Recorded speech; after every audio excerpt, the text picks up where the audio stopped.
Hello my dear friends, welcome back to my channel English by Nidhi 22। So आज हम Oedipus Rex by Sophocles को cover करेंगे step by step, even characters, themes and everything, जो आपकी help करेगा आपके UGC NET, SET and other exams also and even in your masters. So, Oedipus Rex by Sophocles, written in 429 BCE. Original title of Oedipus Rex is Oedipus Turnus. Turnus means refer करता है to a ruler who comes to power without hereditary rights. Hereditary rights means जो generation to generation हमारे जो power है, जो फिर जो rule है पास होता है, उसको that will be non hereditary. So Oedipus Rex part है हमारा थीबियन ट्रियोलॉजी का.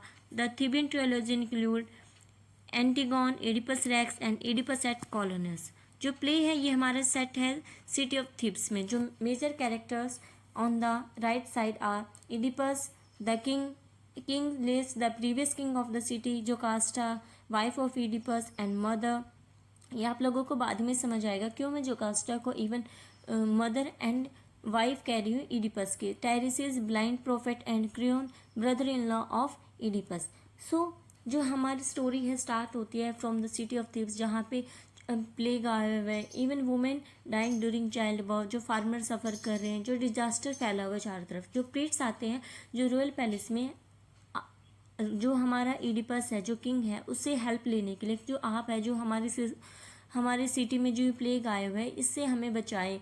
तो एडिपस है जो अपने ब्रदर इन लॉ क्रियोन को भेजता है ओरेकल ऑफ गॉड अपोलो कि हमें अब क्या करना चाहिए, नेक्स्ट क्या करना चाहिए कि जो हमारी सिटी है इसमें प्लेग आया है हम इसे कैसे ओवरकम कर सकते हैं. तो जो हमारा अपोलो है वो बताता है कि जो हमारा प्रीवियस किंग है किंग लेस, उसका जो मर्डरर है अभी भी जो हमारी सिटी है इसमें ही है. जब तक हम उसके मर्डरर को पनिश नहीं कर देते तब तक जो हम ये प्रॉब्लम को सोल्व नहीं कर सकते. सो हम थोड़ा सा बैकग्राउंड जान लेते हैं अब इसके बारे में. जो प्रीवियस किंग है लेस, वो मारा गया था एक मिस्टीरियस मैन के थ्रू, जिसने इस सिटी को सेव मतलब मिस्टीरियस मैन के जो कॉन्फ्लिक्ट हो रहा था उसके बीच में. तो किंग लेस के बाद स्पाइनेक्स है वो इस पे अपने जो पावर के थ्रू आ जाता है कि भाई हाँ मैं अब इस पे रूल करूँगा. सो वो क्या एक रीडल तैयार करता है कि जो भी इस रीडल को सोल्व करेगा वो बन जाएगा जो किंग ऑफ सिटी थीब्स. सो वो रीडल क्या थी? 4 legs in morning, 2 legs in Noon and 3 legs in evening. तो ये हमारे कंप्लीट ह्यूमन लाइफ को रिप्रेजेंट करता है. 4 legs जब हम बचपन में होते हैं अपने चाइल्डहुड में, 4 legs 2 हैंड एंड 2 legs इनके थ्रू हम क्रॉल करके चलते हैं. एंड एडल्टहुड में हम 2 legs के थ्रू चलते हैं. और जो 3 legs से जब हम बुढ़ापे में आ जाते हैं तो अपनी 3 legs हैं उनके थ्रू मतलब 2 legs एंड 1 stick इनकी हेल्प से हम वॉक करते हैं. सो यहाँ पे ये सिंबलाइज करी. तो जो एडिपस है वो इस रिडल को सोल्व कर देता है. तो Oedipus become the next king of the city of Thebes. So crayon वहाँ से वापस आता है और सब कुछ बताता है कि जो अपोलो है उसने क्या क्या कहा, हमें जो मर्डरर है उसको पकड़ना पड़ेगा. एडिपस क्रियोन के साथ एक ब्लाइंड प्रोफेट भी आता है टाइरिसिस, जो ब्लेम करता है एडिपस को कि आप ही कहीं ना कहीं कारण है जो हमारी सिटी है इस प्लेग से, इस डिजास्टर से सफ़र कर रही है. सो एडिपस सोचता है कि ये क्रियोन की कोई ना कोई कॉन्फ्लिक्ट या फिर ये मेरे अगेंस्ट कोई भी प्लॉट कर रहा है ताकि जो ये सिटी है इस पे रूल कर सके. तो वो टाइरिसिस एंड क्रियोन दोनों को वहाँ से भगा देता है. एंड क्रियोन एंड एडिपस के बीच में कॉन्फ्लिक्ट स्टार्ट हो जाता है. तो जो कास्ट है वहाँ पे बीच में आती है और उनके जो कॉन्फ्लिक्ट है उसको सोल्व करने की ट्राई करती है. इवन जो कास्टा बताती है एडिपस को अबाउट द पास्ट प्रोफेसिस कहती है. जो कास्टा बताती है जो किंग लेस थे उनके जो प्रीवियस हस्बैंड थे एंड जो कास्टा उनके जो न्यूबॉर्न बेबी था उसके बारे में एक जो प्रोफेसी हुई थी कि जो ये न्यूबॉर्न बेबी है अपने फादर को मारेगा इवन मैरी हिज मदर. जो कास्टा से शादी करेगा. सो जो किंग है उन्होंने उस न्यूबॉर्न बेबी को एक शेफर्ड के पास देते जो उन्हें माउंटेन में लेके चला गया था और वहाँ पे उस बच्चे को मार दिया. सो एडिपस सोचता है कि मे बी वहाँ पे जब वो जोकास्टा जो स्टोरी बता रही थी कि हाँ ऐसे ऐसे उस जगह पे यहाँ पे ये हुआ था, और जो हमारा किंग है वो भी उसी जगह पे मरा है जहाँ पे जो 3 रोड्स है ऐसे आके मिलते हैं। तो इडिपस सोचता है कि जब मैं इस शहर में आया था, इस सिटी में आया था, मेरी भी किसी के साथ ऐसे ही कॉन्फ्लिक्ट हुई थी और मेरे को नहीं पता था कि वो कौन है, मैंने उसको मार दिया था। सो इडिपस सोचता है मे बी वो किंग ही हो।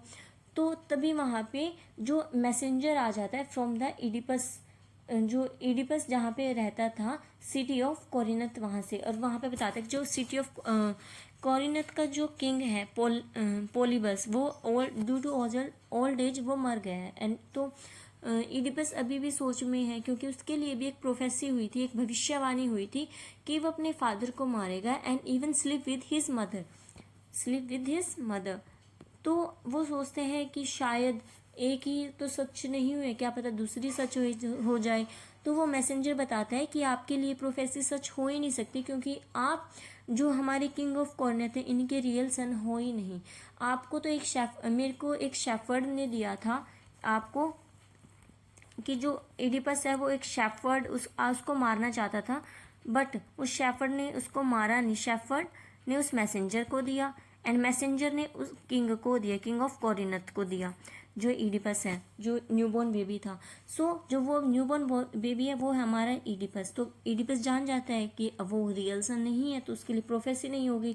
तो इडिपस सोचता है कि क्यों ना मैं अपनी जो ट्रूथ है वो उसका कंप्लीट रिवील करो। तो जोकास्टा उसको मना करती है कि नहीं, तुम्हें नहीं जानना है, क्योंकि जोकास्टा को कहीं ना कहीं शक हो रहा था कि मे बी इडिपस ही उनका बच्चा है जो उन्होंने शेफर्ड को दिया था मारने के लिए। सो वहाँ पे क्या होता है उसके बाद, जो मैसेंजर है वो कहते हैं कि जो जिस शेफर्ड ने आपको मुझे दिया था तो आप उस शेफर्ड को बुलाए। तो शेफर्ड आता है, तो शेफर्ड मना कर देता है कि मैं आपको नहीं बताऊंगा कि मुझे किसने दिया। जो बहुत ही अपनी पावर के थ्रू जो इडिपस है उन्होंने शेफर्ड से ये बुलवा ही लिया कि वो रियल सन है किंग लेस के एंड जोकास्टा के, जिन्होंने उन्हें माउंटेन में ले जाके मारने के लिए दिया था, बट वो ऐसा कर नहीं सके। तो जोकास्टा ये सब कुछ जान के वो क्या अपने आप को फांसी लगा लेती है और वहाँ पे मर जाती है। तो इडिपस भी शोक में चले जाता है ये सब जानने के लिए कि जो वही सन है जोकास्टा का, तो उसने अपनी मदर के साथ ही शादी कर लिया। तो वहाँ इडिपस जो अपनी मदर के पास जाता है उसके बालों से पिन निकालता है, जो अपनी आंखें फोड़ लेता है, अपनी आंखें ब्लाइंड कर लेता है। तो उसके बाद जो क्रियोन है कंसल्ट करता है जो ओरेकल है हमारे अपोलो उनके साथ, एंड ग्रांट करता है इडिपस को रिक्वेस्ट को कि उन्हें बैनिश कर दिया जाए जो सिटी ऑफ थीब्स में, अनपनिश किया जाए। सो इस तरह हम क्या देखते हैं कि ये प्ले हमें क्या बताता है, ये प्ले हमें बताता है कि जो कैसे हमारी डेस्टिनी है, जो हमारी फेट है, हम कितने भी एफर्ट्स कर ले हम अपनी डेस्टिनी और हमारे फेट से बच नहीं सकते। हर किसी न किसी तरह जो हमारी डेस्टिनी में होना होता है वो हो जाता है। So the play teaches that no one escape fate and that pride and ignorance can lead to suffering. So thank you for watching. Hope so you like my video. So please like, share and subscribe my channel.